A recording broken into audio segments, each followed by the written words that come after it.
Hello everybody, this is Tyler Shekin. On this guide I'm going to show you how to use all the endpoints of Woocommerce.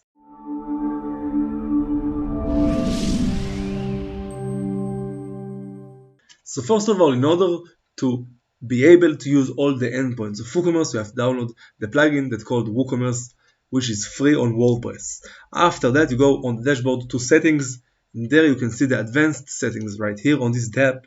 You click on this tab of advanced, and there you can see the page setup. You can use these pages to set that Woocommerce knows where to send users to checkout. Let's say, for the example, cart page, I have the exact cart page. Checkout page, I have a different page. My account page, again, a different page. And also, for the terms and conditions, I need to have a page right here, which will be connected right here. After the user put all of his details on the checkout, he needs to check these terms and conditions which he agrees to, and then he can pay. And there you have the checkout endpoints. As you can see, you can know when the customer paid, when this appears on the URL, and also when this appears on the URL, the order was received. So you can take Google Ads for an example, or Facebook Ads, and color this as a conversion. Also, you can take this URL and also count that one when the customer adds a new payment method, here when he deletes a payment method, and here when he set a default payment method.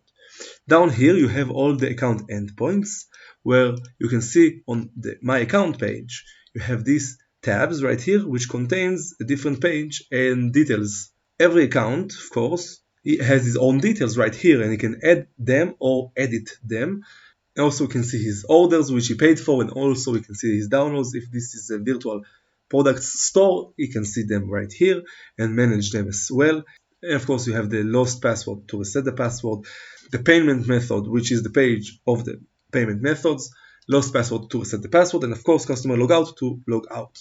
There you have it, all the account endpoints of Woocommerce and all the checkout endpoints, which are default on the Woocommerce, the free one, and there you can edit the URLs here as well, and of course, count them as conversions if you use a campaign to follow your customers. So as you saw, it's very easy to use all the endpoints of Woocommerce. If you have any more questions, you can write down on the comments below when I will comment. And of the first comment, I'm putting the link to my full guide on my website. And if you like this video, you can like, subscribe, comment, and share, and good luck.